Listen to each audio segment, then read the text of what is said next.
Guys, kilala nyo si Governor Gwen Garcia. Ito po yung Cebu Governor. Nako, mga sangkay, meron pong isang matinding pasabog patungkol po kay dating Pangulong Rodrigo Duterte at kay VP Sara. At ngayon, mga sangkay, kumakalat ito sa social media.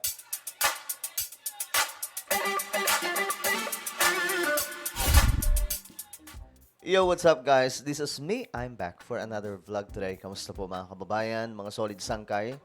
Ito nga po mga sangkay, pag-usapan po natin ngayon ang isa sa matunog na usapin mga sangkay patungkol po kay former President Rodrigo Duterte at kay VP Sara. Isa pong kilalang taga-suporta niya, no? Ang nagsalita tungkol po dito sa mga nangyari sa ating bansa, tungkol po dito kay PRRD, tungkol kay Duterte, or Sara Duterte at kay BBM. Malalaking pasabog ito mga sangkay. Pag-usapan po natin. At for the first time, narinig ko po siya magsalita kasi itong si Governor Gwen, ito po ay taga-suporta ni PRRD. Tapos kalaunan mga sangkay ngayon, inendorso niya noong 2022, inendorso niya po si PBBM at VP Sara. At hanggang ngayon mga sangkay, nananatili po siya sa side ng presidente.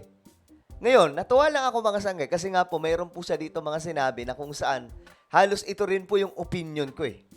O, ngayon, panoorin po natin ito. But anyway, bago tayo magsimula, subscribe po muna yung ating YouTube channel. Ayan po, umakyat na po tayo from 1.46, 1.47 million subscribers na po tayo. So, road to 2 million at malapit na rin po tayo mag 1.5 million subscribers. Alright? So, kung gusto mong mapabilang sa dumaraming mga solid sangkay, ngayon din, i-click nyo po yung subscribe button na makikita po sa baba ng video na to. Alright? I-check nyo lamang po yan sa ibaba.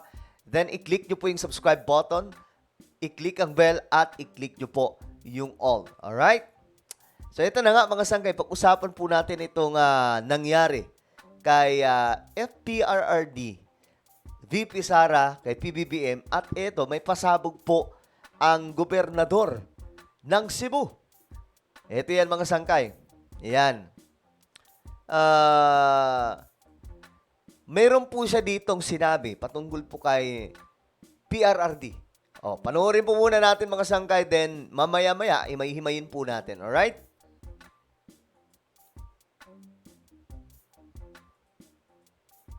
Nawa ba akong respeto ni Presidente Duterte? Wala. Nadungog ba ninyo? Maski usa lang kapulong, pagdaot kaniya, Mamaya, imay-himayin natin to mga sangkay. wala. Kaya ko makamao, ramutan ang utang kabubuton niadtong 2019 sa dihang nagtinguha kini ninyo igsuon nga mobalik pagka-gobernador. Kinsay iyang giindusar, waylain si Gwen Garcia. O ang atong Vice Presidente karon, si Inday Sara, doon na ba ko'y gilitok nga mangiad batok kaniya? Wala. O dili gayon ako makaako. Tungod kay, lagi niya itong 2019, iya usab akong giindusar. Ili ni kabahin kung kinsay loyal ni President Duterte o kinsay loyal ni President Marcos kay wa man mudagan ning silang duha. Sila na di ay dili kita man local midterm election. Mismo. Kung kita mo suporta ning kasamtamang administrasyon, awayo na ta kitang tanan nga numpa that I will obey all laws, legal orders and decrees promulgated by the duly constituted authorities of the Republic of the Philippines. Og lakip na ni ana ang paghatag og respeto og kinsa karon ang presidente Mismo. sa Republika sa Pilipinas. Kung di man mo respeto sa tao, respetuha ang posisyon. Yung. Kung dawato nato na kita mga Pilipino ang tinguha nga mulambok kini atong nasod. Ganda ng kanyang sinabi. Sa mga Bisaya dyan, I'm sure gets na gets po ninyo ito, mga sangkay. Pero syempre, mayroon pong iba hindi makakaintindi. Ngayon, Tagalogin po natin, no? Isa-isahin po natin ang kanyang sinabi dito. Alright? Sabi niya, Nga naman, Naman, nawa ba akong respeto ni Presidente Duterte? nawalan daw po ba siya ng respeto kay former President Rodrigo Duterte? Wala. Wala. Big sabihin, nawalan ba ako ng respeto kay Tatay Digong o kay PRRD? Hindi. Sabi po niya. Nadungog ba ninyo? Maski usa lang kapulong, pagdaot kaniya? Wala. Narinig niyo daw ba na mayroon daw po siyang salita, kahit isang salita lamang, na mga banat o paninira kay dating Pangulong Rodrigo Duterte? Wala ang kanyang sagot. Which is, totoo naman yun, mga sangkay. Matindi ang punto niya dito eh. Pakinggan niyo mabuti. Kaya ko makamao, ramutan ang utang kabubuton. Dahil daw po, siya ay tumatanaw ng utang na loob. Niadtong 2019, sa dihang nagtinguha, kini ninyo igsuon nga mo balik pagka-gobernador. Kinsay iyang giindusar, waylain si Gwen Garcia. Okay, noong 2019, nung sinubukan niya ulit na bumalik bilang isang gobernador, mga sangkay, sino daw po ang kanyang inendorso? Wala daw pong iba kundi siya, si Gwen Garcia.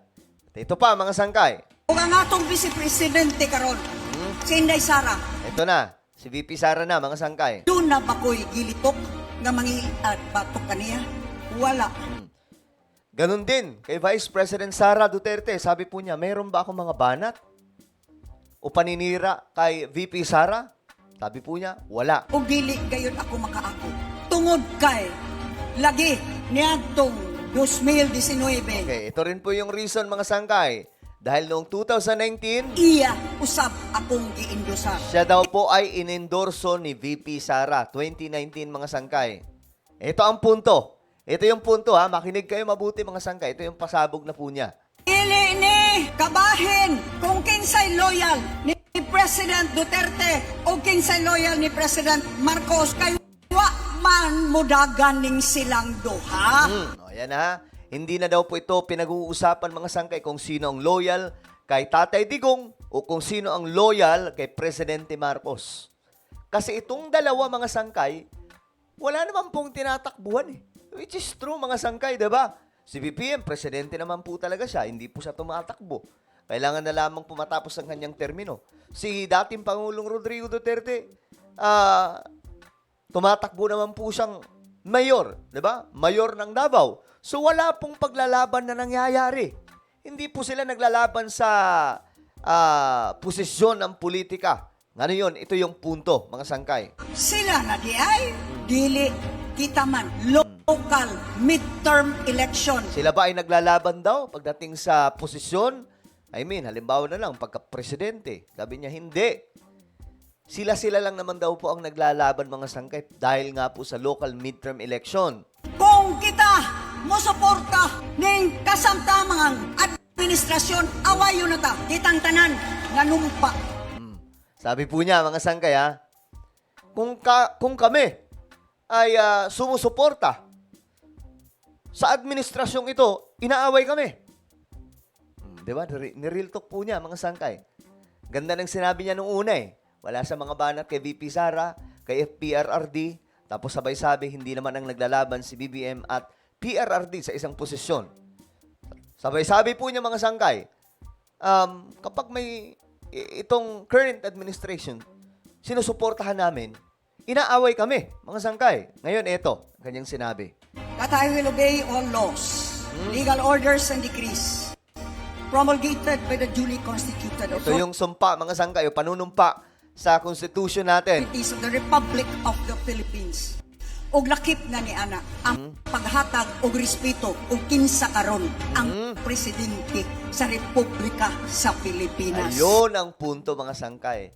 Kasama sa sinumpaan ng kanilang tungkulin ang pagbibigay respeto kung sino po ang presidente ng Republika ng Pilipinas. Ito yung hindi maintindihan kasi ng mga DDS. Ang galing ng, ang galing po talaga ng sinabi ni Governor Gwen. Kung di man mo respeto sa tao, respetuha ang posisyon. Yun. Kung dawato na to, na kita, mga Pilipino, ang tinguha nga mulambok kini atong nasod. Kung hindi nyo daw po, mga sangkay, o kung hindi nila marespeto ang taong nakaupo, irespeto na lamang po ang posisyon. Kasi sila po ay iniluklok. Okay? Na naaayon po sa Constitution natin, mga sangkay. Ang problema kasi dito sa mga to, di ba, porket pro-BBM, kinakancel culture nila, mga sangkay. Di ba? Ganyan ang ginagawa nila. Gawain po yan ng mga dilaw dati.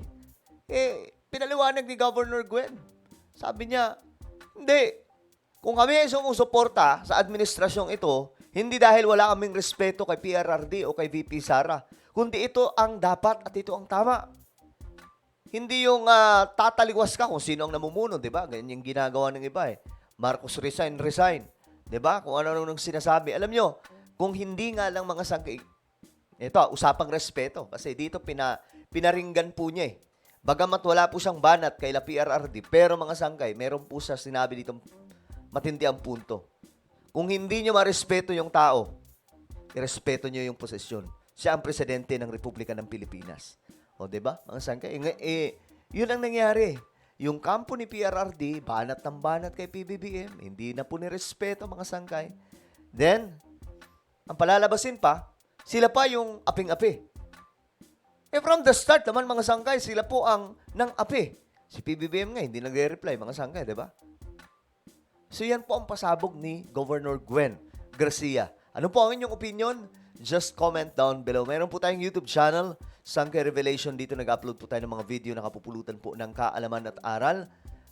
Ihanapin nyo po ito sa YouTube. Kapag nakita nyo na, i-click nyo po yung subscribe, i-click ang bell, at i-click nyo po yung all. Ako na po ay magpaalam. Mag-iingat pong lahat. God bless everyone.